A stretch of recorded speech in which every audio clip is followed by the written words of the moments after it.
Good evening and a very warm welcome to the Grassroots Weekender show with the young commentators. No, unfortunately there isn't. That's my fault this week, but we may not have had Dan because Dan is still feeling poorly, so apologies from Ben, Oliver and Jaden. Jaden was coming, unfortunately, but I've had to cancel, and this is recorded show due to the fact that I'm supposed to have an electrician coming to my house, and that's the only time he could make it, which coincided with our show. But it was important work. It's got to be important work because it's affecting their lights, and we all know what's it like when you have no lights in your house. So I needed them doing, and I've been waiting for weeks, so I couldn't put it off and wait more weeks because I think everyone knows where I'm coming from. Anyway, unfortunately, apologies for them, and let's hope we have a full team next week because I'm ready to go, ready to go, and we want to catch up on what our lads have been up to. Other than the sickness, we don't need sickness, do we? Not at all. And being a support worker, we've had the warning about COVID going around again, and be on alert and be on safeguarding and clean things down, because when we get that alert, honestly, it's non-stop. What we have to do is like in a massive emergency. You can imagine what happens in the hospitals, but we get that as well. And believe me, it's you're clean, you're making sure you're aware when you're out and about, and maybe the masks will be coming back. I'm not too sure in the care sector, but you get that call and I start to think, not again, please, not again. I just believe it's all the cold weather, and I think now the snow, and believe me, we've had a lot of snow, and which way you look at it, and we can't grumble something like 4 or 5 days of a cold snap. I was out and about just on Monday, travelling to work, and I couldn't believe, okay, the councils, they want to hold their hands up because they should be out with gritters, because we've had this forecast for quite some time telling us that everyone's going to be under some sort of snow blizzard and icy weather, cold snap. We had yellow warnings in place, except for your councils. We forgot to grit all the roads and what have you, so they cause mayhem because there's a lot of drivers out there who are not used to snowy roads, to be honest. If you've been driving around, lucky enough, I've been through one hell of a blizzard. I thought I was going to get trapped, going many miles away, didn't have a spade in the car, didn't have spare clothes. It come from nowhere and it got me. Anyway, by the time I got to the destination, we were under a foot of snow and I was driving in that. And by the time, lucky enough, 5 PM come when I finished the work, it was great, it was gone. And it was motorways, but I was literally skidding from one lane to another, and you had to drive in that. So it's frightening, so I can understand a lot of people. So since that time I drove, snow is no object to me. If you look at it, lads, it's the window shield, dear me, where am I going here? It's a blizzard, I can't see anything. Anyway, we're talking about the snow and the blizzards and the affecting of many drivers, and you can't blame them, but what you can blame is drivers. And it was slushy, and I was skidding myself on that because, as I say, the councils forgot to grit the roads, or they just didn't bother. I can't understand why, because they caused mayhem on the roads and people were abandoning their cars. And I couldn't understand why they were abandoning the cars. They must have been frightened and couldn't do it anymore because it was slush, it was taking you across the roads. But you've got to learn to drive, turn into your skid, slowly, don't drive as fast. Obviously you see some drivers thinking, oh, I'll brake, but it won't allow you to on the ice, it really won't. So you have to be prepared. And I've skidded once on ice. I was coming down a hill and there was literally nothing I could do. All I done was turn the engine off. It sounded mad. Didn't put my handbrake on, just let myself go, and I went into a main road. Thankfully nothing was coming either side, no one side, because it was one way, and I had to fly over the other side, and I was going really gently, and I just sort of turned very slowly into it, and I managed to stop the car on the angle that I was going to anyway. But thankfully, as I say, no cars were coming up because obviously they couldn't have done anything either. They'd have just hit me. I couldn't brake, I couldn't do anything. It was pointless braking anyway, because that's when you will skid. But if it's like that, just don't venture out. Really, really don't venture out, especially if you've got a phobia against the snow and you're scared to drive and you think, oh, that's not good, that's not good. And I think people just leave the cars, and I think workplaces should understand if you're driving that, you know, I know people could play on it, but the thing is, how many accidents do we have over that time? And I saw Canada, they really are under snow. And I saw this motorway and I saw someone filming, and there was car, lorry after lorry coming down, speeding, just hitting, just piling up. I shudder to think what the first traffic accidents would have been like, because cars do tend to see them as they come a little bit later and they're slowing down more, and it just means bumping, but no one could get out the cars. And that's what we've had over the weeks, and we've had loads and loads of grassroots football cancelled on the grass pitches. And for the first time, I suppose, I had to cancel on a 3G pitch because we do under sevens, and we had Jeffrey Humble booked up for a Wednesday, and I just didn't want the kids going through a minus temperatures, because you can't concentrate, the kids are freezing, pointless, they just want to get home, but they think that they're under orders, they have to train. So we cancelled, like many others. I saw it all over social media. People would just cancel, and we put it on to next week when the weather is a little bit milder. But we will have one or two parents asking questions, why? At the end of the day, it's not about us, it's about the kids who feel it a lot more than we do. So we've cancelled and put on a little match for them next week's, a little friendly.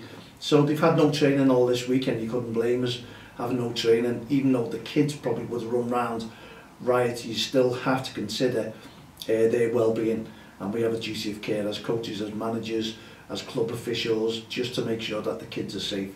And no doubt, if they stay at home and they want to play snowballs and things like that and they have an accident, then they're out of your hands. That's not your fault. But if they do have an accident when you're training in weather like that, then it is your fault, really. And you just got to make sure that you make the right decision, whether it's right or wrong. But I think on the Wednesday evening, I done a correct decision, because it did hit minus, and as far as I'm concerned, minus is no good for kids. So think health and safety, and think the majority of us did. And it's not just that, we've just been talking about card skidding on the roads and that, and people don't like to drive, and they've got the kids in the car as well. So you've got a lot of maybes there. So be on the safe side, and we were on the safe side, and we've had no injuries, and everyone's all reporting back for their game tomorrow. So I'm happy with that one. We've got a fit team, and whether they're fit enough, the kids, the 6-year-olds, 7-year-olds in school, they non-stop run if they're allowed to play out over there. I know schools were called off as well and shut their doors or somewhere. Other schools, and I don't like this, I think it's wrong that some parents make a decision about not taking their kids into the school for reasons why we just talked about. They're scared of driving, scared the kids falling over on slippery conditions. Yet it's within the UK, and we look at Canada and we think, how do they manage? And ours, it just comes down for 4 days and that's it, end of the world. But you still have to think of the kids and the safety of all people as well, because I was literally just putting the bin, or going to collect the bin today, and I went downhill, honestly, and I skated on ice that I did not see, because it was, you wouldn't have thought it was ice on the concrete, and I skated for over a metre, and then I realised, and I slowly walked back up, put different training shoes on, and they were world beaters. I could walk on them. I didn't think it was that icy out there this morning. So it's still around. You've got to be safe. And these schools who are having a go at parents and saying you'll get a strike against your name and a go against your attendance, I think that's wrong. I really, really do. Some people, you've got to take it into consideration, and you've got to put that behind you. If they don't get in, they don't get in. If they do get in and you're in, fair enough, teach them. It's like the football. If they don't turn up, they're sick, carry on with the rest.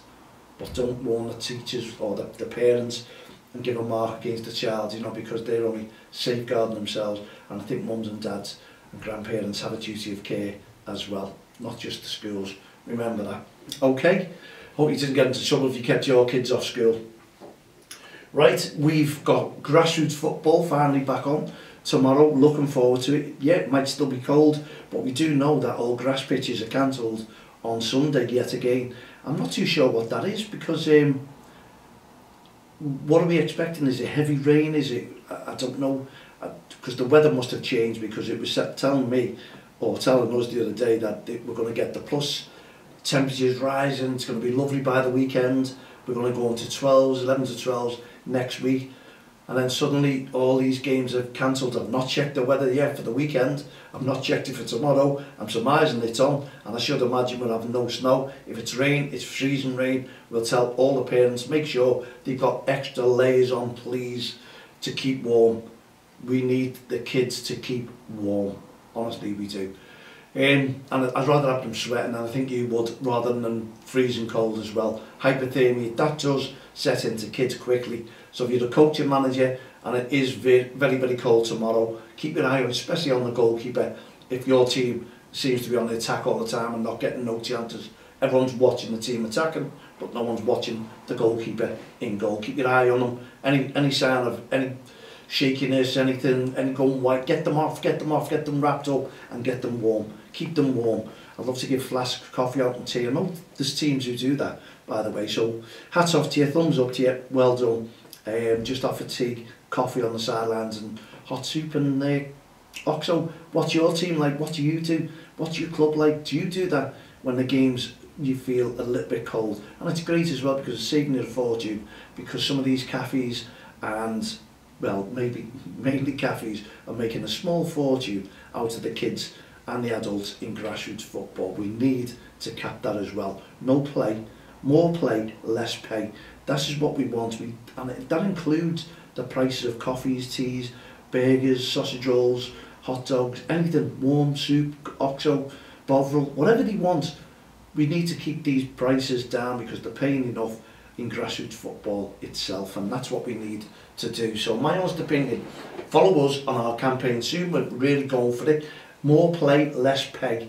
Remember it and go for it, and remember it's don't cross the line.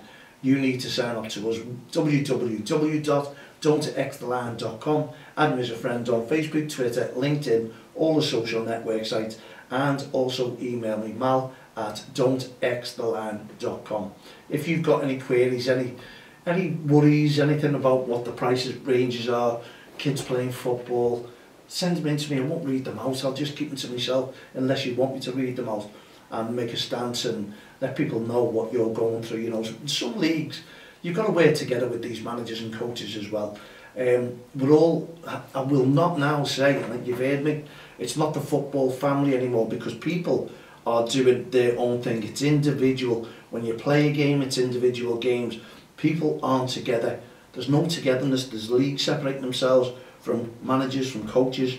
There's leagues doing their own thing. There's coaches, there's managers doing their own thing. We used to be as one. We used to be this circle of friends. It's gone. It's totally gone now. Look at it now, because if you've got a good team, people hate you. If you've got a weaker team, shall we say, people love you. People want to play you. You've got no qualms. Aren't they great? Aren't they fantastic? Keep those kids playing. But as soon as you get a strengthening team, a team that will probably run away and win everything, people turn against them. People hate them. People go against them. And I don't understand. It's all about good kids. And this is probably the problem that we have in Premier League football. There's a lot of foreign players coming in. There's none of our players from the UK. We can't see what is going on. You're only getting a few local kids coming through, and surely thousands upon thousands of kids in grassroots football are playing football, and you can't tell me they're not good enough to make the Premier League. No, it doesn't make sense. Why? From every other country, I'll be bringing them in because they're better. What difference does it make? They've got less money. They're coming in, and yet we've got all the money, and we can't promote our own UK players in our own teams. You know, even our own team, Liverpool, we're called Liverpool. There's no regulars, there's no locals, and what I mean by that, we're buying in foreign imports all the time to play in our teams when our locals can't get in the teams. I wish we could bring it back. Liverpool, Everton, all Scouts would be brilliant. Yeah, okay, throw one or two jocks in, or the Irish in, and the Welsh in. That it used to be like many years ago. There wasn't many, but they were all local, and it was fantastic to see. Nothing against the foreign players, absolutely zilch, because they're coming in, they're making a buck or two, they're loving it, and good luck to them if that's the case. Why the Premier League are buying them in, or the football clubs are buying them in, and even our foreign managers. Okay, it's all not UK players. So Liverpool is not really Liverpool in a sense, is it? And Manchester United is not Manchester United. they're all, I don't know, where are we all? Where are we all? We need UK players. Oh, many of you out there are agreeing with us. We need them to play in our teams, local people. This is why we've got so many local people struggling, because they're not used. It's like on the road works, they're always out of towns in your local area. Have you ever noticed in your own area? I don't know what it is. I really don't know what it is. Do we not want to work to? I think everyone knows where I'm coming from. I'm not being detrimental to anyone at all, because good luck to you if you get in to your Liverpools, your Evertons and all that. I'm just saying, local people, I see thousands of local kids and I think they're absolutely brilliant and they will make it one day. Yes, I know we go by attitudes and things like that of the parents, but kids need to be given more of a chance. You can't tell me that Premier League players themselves cannot go out and see a kid who's got it and then turn that kid into something special, or even turn that kid who hasn't got it into something special anyway, because it's development, it's learning. It's like the kids going to school with the teachers. They go in there. I went in there once, and you don't know anything when you go in. Like me, I came out and still didn't know anything. But at the end of the day, what I'm trying to say is, they develop. They really do. And the better education that they have, the better they will be all around. Anyone agree with me? mal@don'texttheline.com. I'm not slating any foreign players, I'm just saying, all for our own. Let's get our own teams full and then get these players in if you need be, but give the locals a chance. Let's go back locally. England, there you go, there's an instance. We have England players in our team, England players, but our local teams, no, you could call them Real Madrid, you could call them Italy, because they're all foreign players from where they're their own countries, and yet I'm talking about their own countries as well. Let's get the teams playing, the teams like Liverpool. Loads of scouts are playing against loads of Manchester United fans, their own, the Mancunians, Man City as well.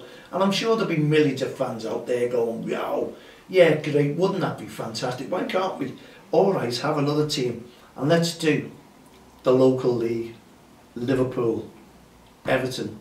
Let's do the kids league with real players. Could we do that? Food for thought. I'm wondering, anyone out there want to team up with me? And let's start that. And let's go for like Manchester United kids team, your own. I know that probably the Premier League would not allow it, using the name. But I don't know. Would they like to see it? And show them what true spirit, determination and true grit that these kids do have. And my honest opinion, many of them could make it in the big teams, if you give them the right coaching and education. That's only my opinion, I suppose. My opinion doesn't count. I'd love to hear your opinion as well. Let's get on with it and let's see what we can do. Okay, we've got a couple of minutes left of our show. If you're out and about tomorrow, grassroots football, please, loads of respect on and off the field of play. No ref, no game. We have to show what we have on the sidelines, and that's loads of encouragement, loads of support, and loads of, honestly, friendliness, sportsmanship, sportspersonship. Let's get the teams together. Let's bring everyone together, like Don't Cross the Line has been doing since 2003, bringing people together. And we have our Heart of Gold initiatives as well. So Don't Cross the Line, bringing people together since 2003, and we want to see all that. We can't call it the football family at the moment because there's too many organisations separate, everyone's separate, teams, leagues, committees, everyone is their own body, should we say, and people call it the football family, the grassroots football family, because we're all as one. No, we're not. We're too many miles apart. Let's get the circle back. Let's get the circle of friends back in grassroots football. Bring everyone together. Separate teams, separate clubs, separate committees. That's why we're failing, I suppose. Let's all sing off the same song sheet and let's make grassroots football fun again. Bringing people together as one, if we can. Okay, we have separate teams, yes, we know, and that's it. Yeah, it's passion. We don't want to take passion away from the game. We'll never ever do that. Passion is here to stay. We talk about development leagues and everyone agrees with me there. Where's the development leagues? Because everyone wants to win. It's passion, development, it's all development in schools as well. But you can only teach yourself new tricks, and these coaches that we have out there can make a massive difference. Premier League coaches come out to the kids, giving them sessions, free sessions, bring football back free. I'd love to see that. Will it happen? Well, I'm sure we can make something, some sort of difference. You can help it happen with Don't Cross the Line, bringing people together since 2003, and we're going to continue. Have a great day tomorrow in grassroots football. Have a great evening this evening, and please tune in on Saturday and we'll talk a little bit about Premier League. We haven't done none of the Premier League tonight, have we? And this other charge yet again against Everton Football Club. What do you think about that one? Is it right? Is it wrong? Do we put it all to bed now and let's just get on with the football? And anyone who's got any fines to pay, fine the club, end up, but don't punish the team and the fans. Well, here you go. We'll be back again tomorrow evening at 6 p.m, no doubt. If Liverpool are kicking off, well, they're not till Sunday. I think there's another half of the winter break now, so other teams will play and so many teams will have a rest. We'll see you tomorrow around about 6 o'clock. Myself, Marlene, all the team here, the Grassroots Show, Don't Cross the Line, Respect Programme, and Heart of Gold. No ref, no game. We'll see you tomorrow. Good night, God bless.